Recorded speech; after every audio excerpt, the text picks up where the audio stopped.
I can call upon Louise Thomas to join me up the front here.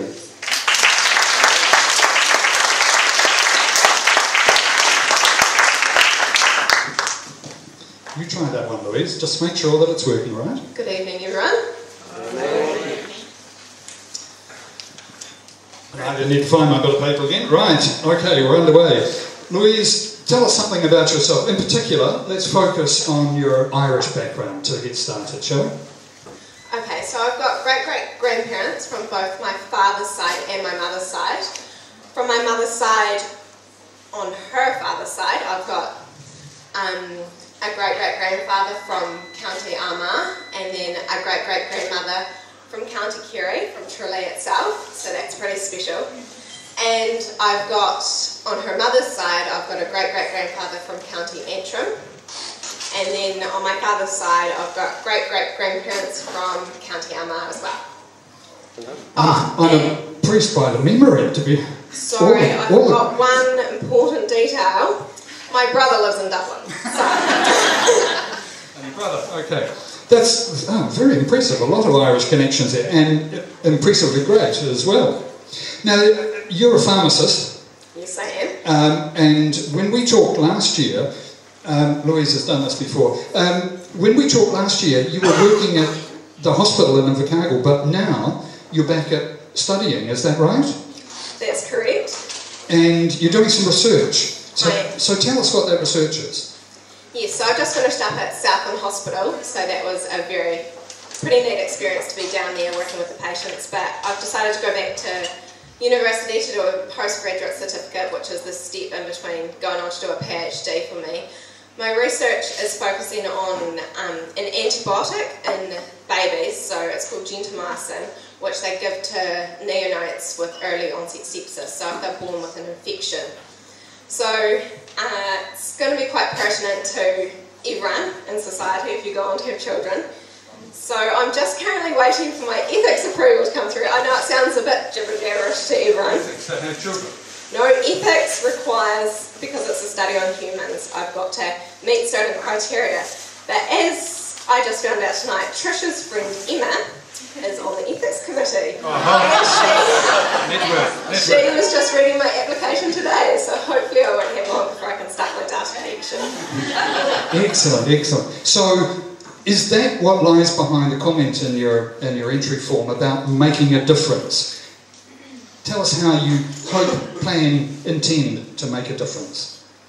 Well, I find making a difference, big or small, is something that I really want to do. And right from a young age, I lost a cousin to cancer, and just being with her during that time and helping her family while she was sick and whatnot was a small difference that I could make. And then working at the hospital, being able to offer smiles to sick patients. And I had a lady say to me one day, she stopped me in the hallway and she goes, "You've got beautiful hair." Then she went on to say, "And that smile, every day's a gift. And you better give that smile to each one to make their day."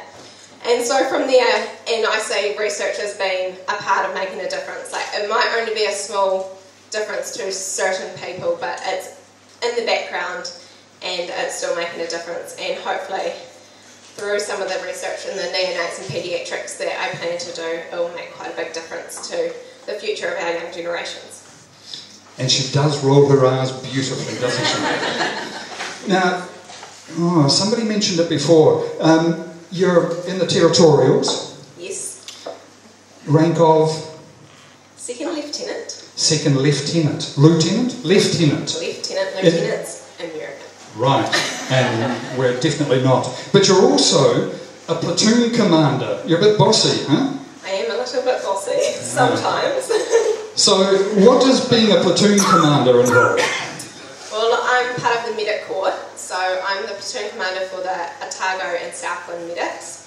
So it's going to involve a little bit of travel, because I've got medics in Dunedin, medics in Otago, and a medic in Queenstown.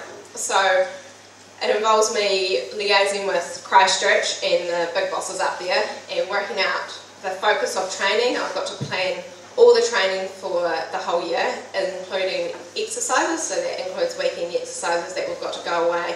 So that's planning how much food I need to take, what stores, like what medical equipment. I've got to ensure that all the soldiers are up to date with their medic competencies, so they're all, we call them combat medical technicians, so they've got a certain level that they've got to meet each year in different criteria. So I've got to ensure and test them that they're up to date with all of this.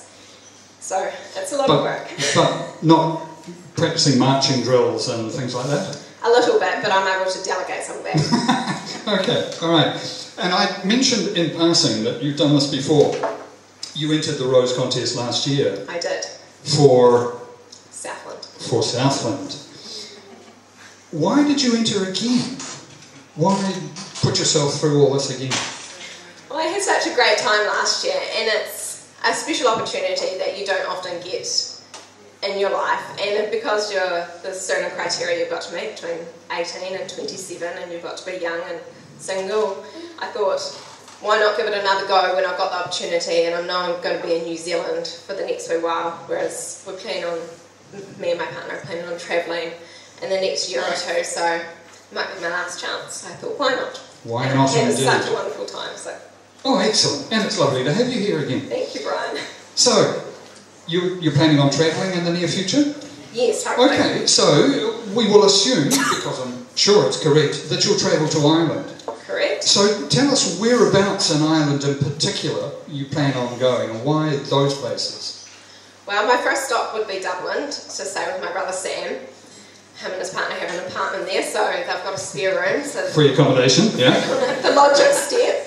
And then I'd like to travel all around, especially the places that my great-great-grandparents came from. In Tralee, I'd love to be there for the Rose of Tralee contest. And I just like to just road trip around, have as much time as possible so I could stop in the places that I liked and spend a bit more time there, and then travel on and get to meet the people and get out into the small communities, because I think that really makes a trip to a different country, is by meeting the locals and getting involved. And find a platoon to command. Maybe not so much. Ladies and gentlemen, Louise.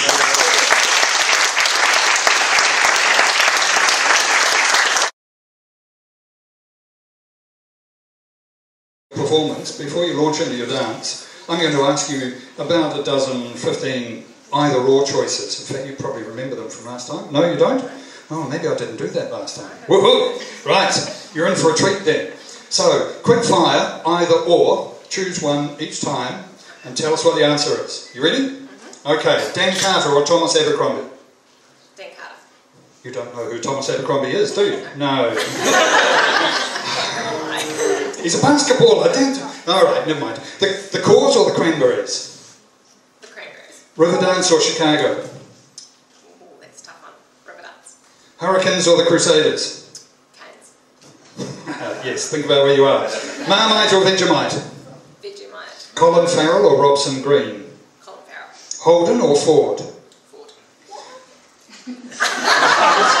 Right. That was another road, by the way. Fish and chips or Chinese takeaways? Fish and chips. Baileys or Chardonnay? Chardonnay. U2 or the Rolling Stones? U2. And for an overseas holiday, Rarotonga or Bali? Tea or coffee? Or Thai. That wasn't a choice. Sinead O'Connor or Adele? Adele. Coronation Street or Shortland Street? Or Shortland Street. You're not convinced, are you? Guinness or Steinlager? Guinness. And who's going to win the rugby series in June, the All Blacks or Ireland? All Blacks. Yeah.